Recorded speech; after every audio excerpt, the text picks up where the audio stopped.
grandma? Or did she invent something profound? Well, I don't know. Today we're going to talk about Imogene King. I'll be providing her biographical information. I'll be discussing her professional career. I'll be talking about her major contribution to nursing, which is the theory of goal attainment. And then I'll talk about her contributions to nursing and beyond. So Imogene King was indeed a nurse. She was born in 1923 in Iowa. She initially wanted to be a teacher, but her uncle had convinced her that she needed to be a nurse.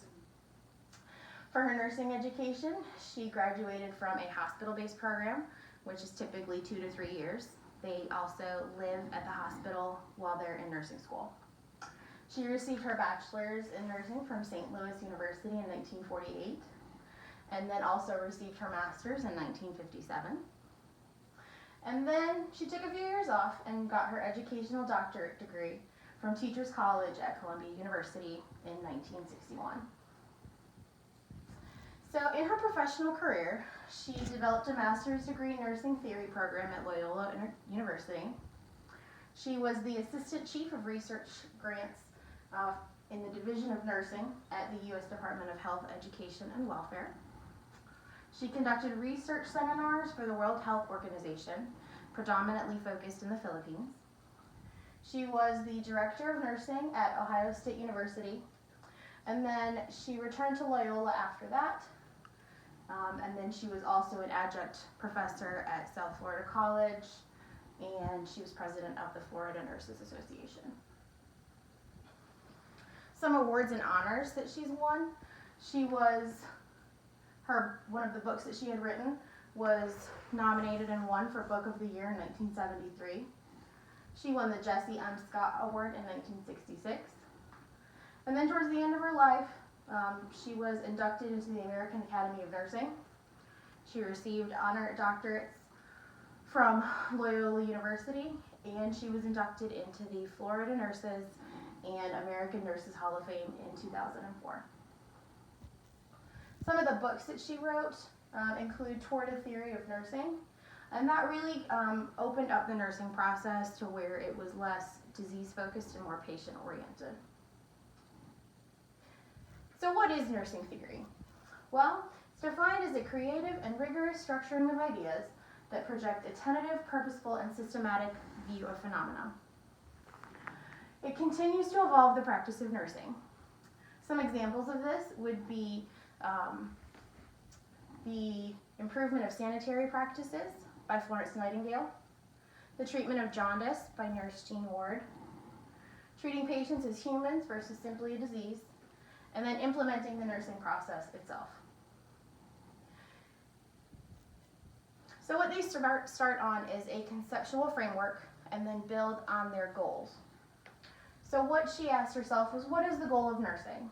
And she said, it is the way in which, in their role, do with, and for individuals, that differentiates nursing from other health professionals. So the conceptual framework that she created focuses on the grouping. It's 3 consensual circles. The first circle is the personal system, that's the individual themselves. That's either the patient or the nurse. The second circle, which is their interpersonal system, includes the group. So for patients, it would be the group of patients and their family. Nurses, it would be nurses and nurse management.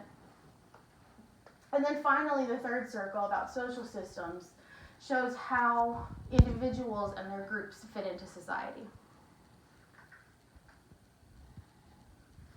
So her theory of goal attainment focuses on the interpersonal system and the interactions that take place between individuals, specifically the nurse-patient relationship.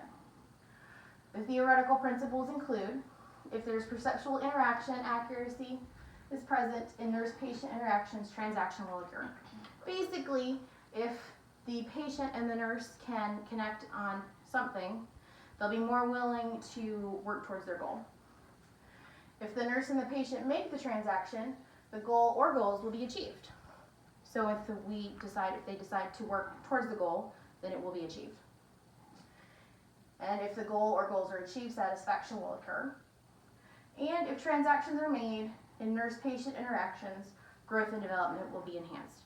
not only from a personal standpoint, but also from a patient standpoint. Skip that one. So this is basically a graphic where they show the nurse and patient in the same role.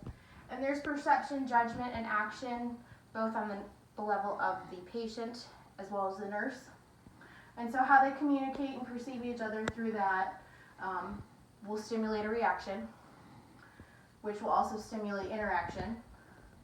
And if we work to create a transaction, feedback will occur and they will attain goals.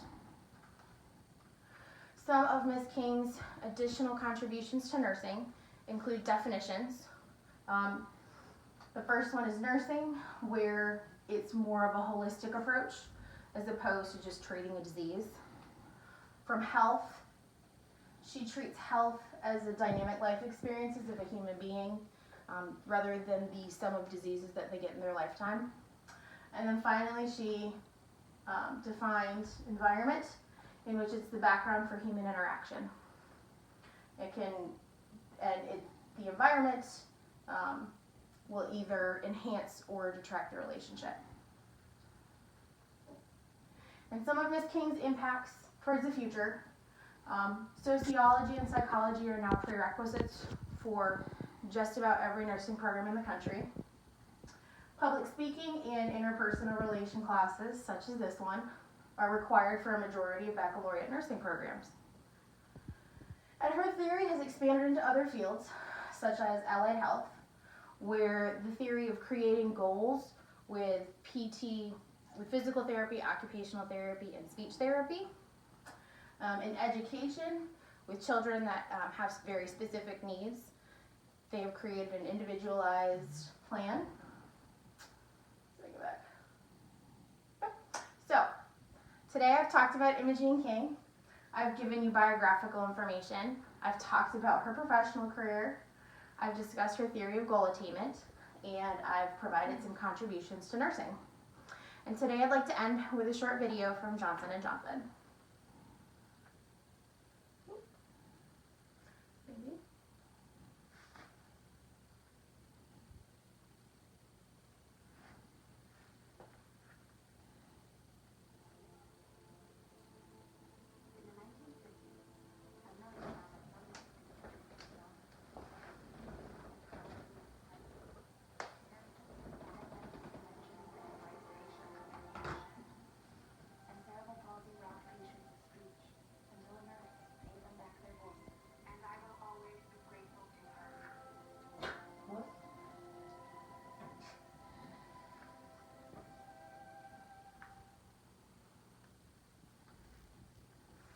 So thank you very much for your time today.